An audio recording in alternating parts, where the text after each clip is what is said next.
Hey, Sven. Good Hey to there, see you. guys. How's it going? It's Thanks. going good. You showed up right on time. Let me feature you here. How's it going? It's going well. How are you guys? Good. Hey, I want to show the trailer for your movie. I have it queued up here, but tell us about Reedland. And thank you, Sven Bresser, for joining us on the show. Yeah, Reedland is a film I made, start making a couple of years ago. It's a film about a reed cutter who finds body a body of a murdered and a raped girl on his plot of land, and he gets alienated from his surroundings and daily life, and he goes looking for answers and tries to track down evil in the landscape, in the community, inside himself. It's a film about nature and the human nature of these people that we follow in the film. So that's a little bit, yeah, what we try to explore. The trailer is remarkable. Let's share it here, and then we'll talk about it on the other side. Got it queued up here for all of us to see.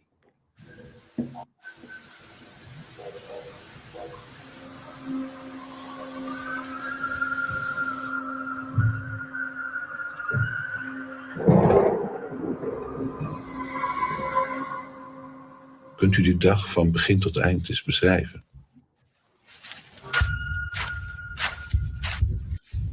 Waar heb je van?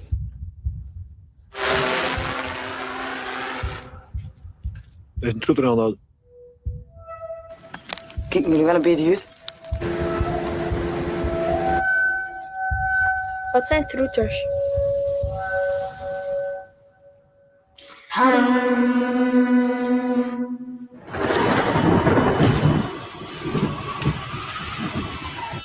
Een zomerstrand in vroege morgen. Swoosh. Het is niet de bedoeling dat hier uw eigen onderzoek gaat starten. De zee begint met brullen. Wie is dat? De zon lijkt afscheid te willen nemen.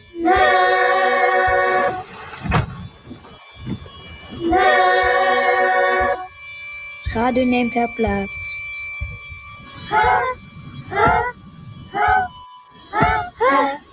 Opa, wat is er? Daan, politie!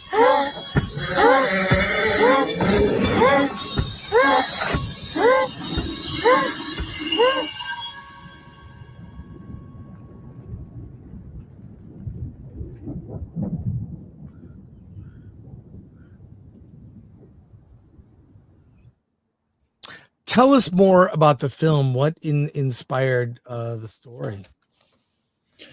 It's always hard to say what exactly inspired the story, where a film begins, but I think most of it started with the landscape itself, with the wetlands. I myself grew up in a small village surrounded by reedlands, a landscape that died out in the early 2000s because the reed harvesting there stopped due to socio-economical reasons. So the film was born out of this memory of a landscape not existing anymore at the place where I grew up. And from these memories and fascination later on in life for this nature, the film slowly grew, yeah.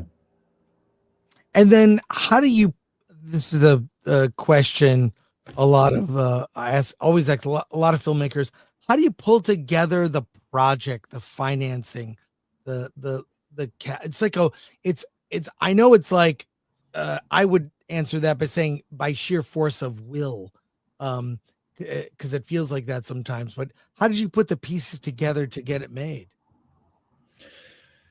Yeah, that's a long process. An important part of that process is my collaboration with my producer Marlene. She's a woman who runs a production company totally by herself. There's nobody above her or below her.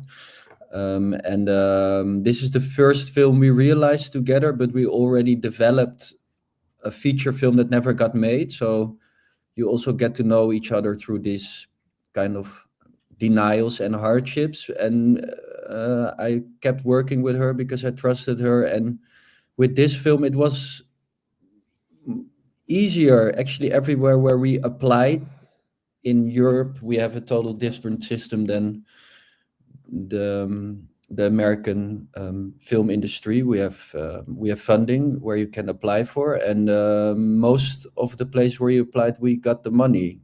So yeah, we were very happy with that. Still, it's a long process of getting this imagination, these ideas that you have on words on paper. Sometimes it doesn't always translate that good to paper, you know, an idea for a film that you have, but you have to try it because you have to convince people to to help you with making this film. That is crew, that is people that I already worked together for a long time, my DOP and some other important people of my team, but also these funding institutions that are quite competitive to get in. But yeah, it worked out for us this time.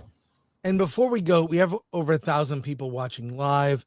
Before we go to questions from our audience, nice glass of wine during the interview. a Belgian beer. It's here already. Oh, Belgian beer. 8 o'clock Friday night. So yeah. Perfect. Sorry. Yeah. No, it's all good. True crime and crime in general is such a topic that has been in, you know, documentaries, a lot of films. You've got sort of shades of David Lynch, you know, finding a young girl's body in a field. Why do you think that audiences are obsessed with this topic? This is this is something that's, you know, been explored quite a bit. Mm-hmm. Yeah, I think that's quite it's a good question, hard to answer. I think it's quite a fundamental question about why are we so attracted by the violent nature of ourselves, of human beings, you know. It's something that is hard to grasp, and you can do it explore it in a very one-dimensional way and project like violence or perpetrationship to a scary man or a man with a Nazi outfit on, or you can do it maybe in a more human and complex and ambiguous way, and yeah, not making this distinction between like guilt and innocence so straightforward. And that's what I hoped and tried to do with this film, like explore the violence in ordinary people. And yeah, it's a good question. Like, why are we so obsessed with this? Because it's because we don't have an easy answer for it. I think that's why it's interesting. And yeah, I want to ask the naive question because I don't live in the part of the world where there are reeds. What is the symbolism of reeds in your film? I don't think in this terms of like symbolism in a way like the reed means this or it means that. For me, it's like I said, a natural environment that has been part of my life, of my youth for a long period. And for me, it's interesting because it's a very dense vegetation. It can feel like a protection when you're in it almost, but it also hides stuff because it's so dense. It's a landscape that hides things. And this transformation of perspective we try to explore in the film through this character, that after this confrontation with violence, his perspective on his daily surroundings changes, and suddenly these reeds become like hermetic curtains behind things are hidden. And so yeah, this is some thoughts for me. Reed is like a grass sort that grows where water and land meet, so it's something very Dutch in a way, because like the Netherlands is, yeah, it's built on water in a way, and but it's very global as well, because I mean water and land meets in all kinds of different places in the world, and that's why you also have reeds in a lot of different places in the world. Yeah. Let's go to questions from our audience. First one here from T Solomon 618. Greetings, Sir Sven. What films inspired Reedland? Was Spoorloos one of those films? No, it was not Spoorloos. I think it's a very impressive Dutch film, but it wasn't a direct inspiration. Some post-war documentary work inspired the film, like Joris Evans and Herman van der Horst are less known. A documentary filmmaker called Vittorio De Seta. It's not De Sica, but De Seta, who made short documentaries about farming peasants in the south of Italy, and these rituals captured like almost like music, like things that has been repeated for generations and really show the poeticness of the daily life were a big inspiration. And the same, like a film called The Tree of the Wooden Clock from Ermanno Olmi, an Italian film about social structures in a peasant community, and about daily life and the sacredness of daily life. So these are some films that inspired us. And next to films, there was also a lot of painting and other kinds of visual arts that helped us with the imagination of what we try to capture. Yeah. And here we have Matthew Hammond for 2. What is the process in creating English subtitles? Yeah, that's a good question. Nowadays, you can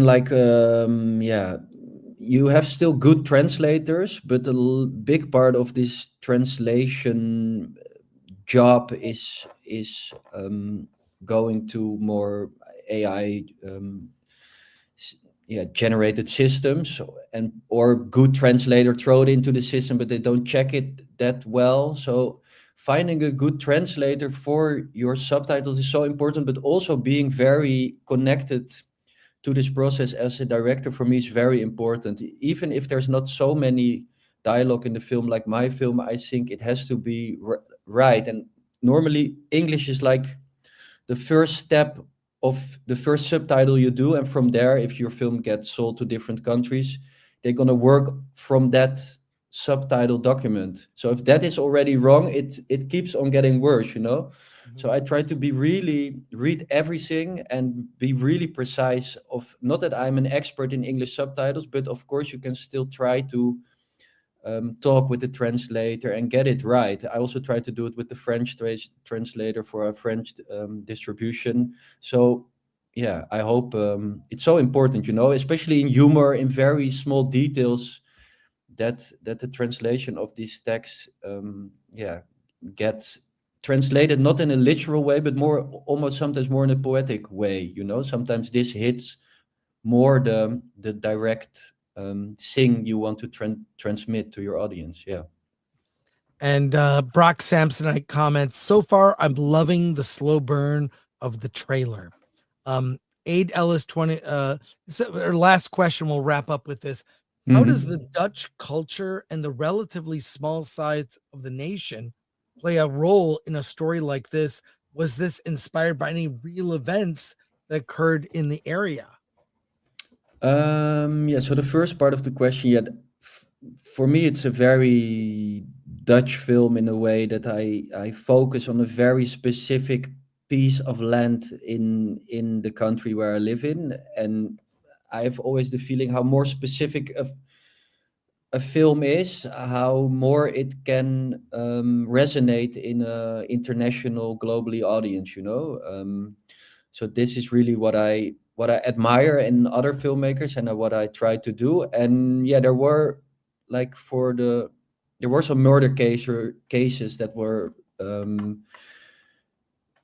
important for the development of the story. There's one famous murder case of Marianne Vaatstra where a girl was raped and murdered, and she was from a small religious town, and all the villagers were convinced that the perpetrators were from an asylum seeking center next door, mostly Arab people that came to seek for refugees. And then there were big riots towards this asylum seeking center, and there was a big hatred going on for years. And then 13 years later, due to DNA matches, they found out it was a farmer from their own village. And even then they were convinced that not somebody like themselves that looked like them would be capable of this horrendous murder. So if people see my film, they can understand why this is an important inspiration in the sense of this projection of evil towards the other, towards somebody that doesn't looks like you, is an ancient thing. You know, this fear for the unknown is very ingrained into human existence, I think, but it gets used in society nowadays by politicians and how we organize society. So this is something that I try to explore with my film through a more contemporary lens. Yeah. How can people see Reedland? Where is it available? It's now showing in New York and LA, and because we have a US distributor, and that's helping us with doing a theatrical release. I don't have the details about the cinemas right now, but it's on the Instagram or the website of Outsider Pictures, the distributor, and then hopefully it will be maybe. I mean, it's really, I think, a film that should be seen in theater. But of course, we hope to have it streamed on a platform later, maybe in a year, through our sales agent that's helping with us. But yeah. Great. Sven, thank you so much for joining us on the show today. All the way from, what time is it there? And you're drinking. It's 8 o'clock in Friday That's our night. respectable time to drink wine. Right? It's not like alcoholic kind of behavior. No, but. Thanks, guys. Good luck with the podcast. Thank you. Congrats on the film. Thank you so much. Take care. Bye-bye.